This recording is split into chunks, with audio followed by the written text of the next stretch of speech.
Hello friends, welcome to my YouTube channel stock की बात live. आज हम लोग आईडीबीआई बैंक के बारे में बात करेंगे कि ये जो बैंक है क्या हमें पैसे इन्वेस्ट करना चाहिए या फिर नहीं, वो हम लोग जानेंगे इस वीडियो में कि फंडामेंटली कितना स्ट्रांग है या फिर नहीं, वो जानेंगे। बैंक में अगर हम लोग पैसे फिक्स करते हैं तो हमारे जो पैसे फिक्स डबल होते हैं, यही आपके 10 से 12 साल में होते हैं। 9 साल, 10 साल, ये 12 साल में होते हैं। ठीक है। लेकिन आप यदि स्टॉक्स में अगर इन्वेस्ट करते हैं तो पैसे आपके 1 साल, 2 साल, 3 साल में अच्छे खासे डबल हो जाते हैं पैसे, अच्छे स्टॉक्स में आप लगाओगे तो। ठीक है। तो उसी तरह आज मैं एक ऐसे स्टॉक के बारे में बताने जा रहा हूँ जिसका नाम है आईडीबीआई बैंक, जिसमें पोटेंशियल है कि ये जो बैंक है आपके पैसे डबल कर सकती है, वो भी कम समय में। ठीक है।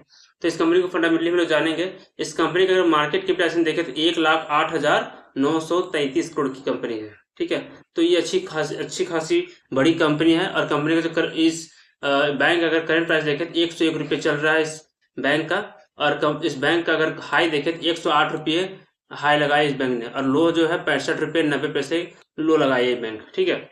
बैंक आपको डिविडेंड भी देती है 1.48% के हिसाब से, और बुक वैल्यू देखें तो 57.3 रुपीज का है। ठीक है। ये भी अच्छी बात है। और कंपनी का अगर देखें तो पिटोसी स्कोर वो 7 का, ये बहुत बेहतरीन है।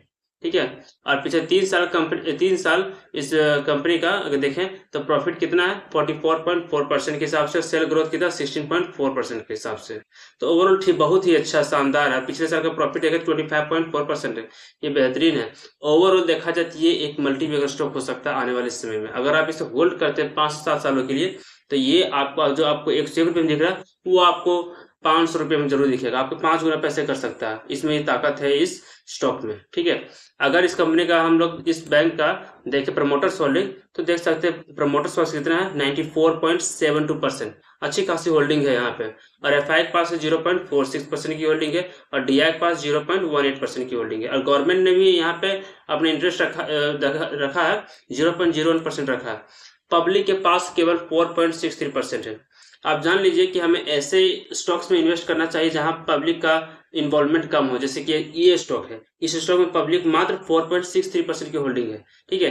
तो ऐसे स्टॉक्स में हमें होल्डिंग करनी चाहिए, ताकि देखिए आप प्रमोटर्स, एफआई, डीआई, गवर्नमेंट कभी भी ये नहीं चाहें कि मेरा स्टॉक गिरे, समझे। तो इसीलिए ऐसे स्टॉक्स में गिरावट बहुत कम होती है बहुत आसानी से रिकवर कर जाती है। तो हमें ऐसे स्टॉक्स में यहाँ पे एंट्री करनी चाहिए, और इन्वेस्टमेंट करनी चाहिए। अगर अगर इस शेयर में अगर देखें कंपनी का जो रिजर्व है कितना है, पिछले साल जो था 40,321 करोड़ था, और इस बार 50,868 करोड़।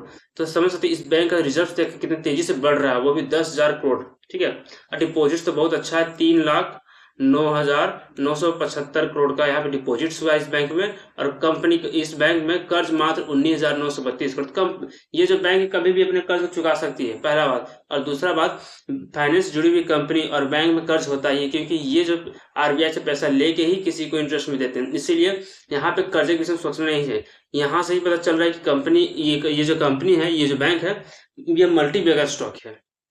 ठीक है। अगर हम इस बैंक का अगर देखें रेवेन्यू, तो पिछले साल का रेवेन्यू था 26,466 करोड़ 46 करोड़, और इस बार है 28,917 करोड़ का। ठीक है। तो रेवेन्यू भी बहुत अच्छा है, रेवेन्यू में बढ़ोतरी हुई है। और प्रॉफिट देखें तो पिछला बार हुआ है 5,814 करोड़ का, और इस बार हुआ 7,656 करोड़ का। तो ओवरऑल देखा जाए तो ये एक मल्टी बैगर स्टॉक है, क्योंकि यहाँ रेवेन्यू बढ़ रहा है, प्रॉफिट बढ़ रहा है, रिजर्व बढ़ रहे हैं, कर्ज बहुत नाम मात्र का है। ठीक है। और प्रमोटर्स पास अच्छी खासी होल्डिंग है, एफआई की होल्डिंग है, गवर्नमेंट की होल्डिंग है, डीआई की होल्डिंग है। और 3 साल का प्रॉफिट एंड लॉस, प्रॉफिट बहुत अच्छा है 3 साल का, और 3 साल का सेल भी बहुत अच्छा है, शानदार। तो ओवरऑल ये एक मल्टी बैगर स्टॉक है जो आपको आने वाले समय में 5 गुना पैसे कर सकता है, मल्टी बैगर रिटर्न्स भी दे सकता है। आपको क्या लगता है, मेरे इस वीडियो के नीचे कमेंट करके बताओ। वीडियो अच्छी लगे तो लाइक और सब्सक्राइब करें। Thank you.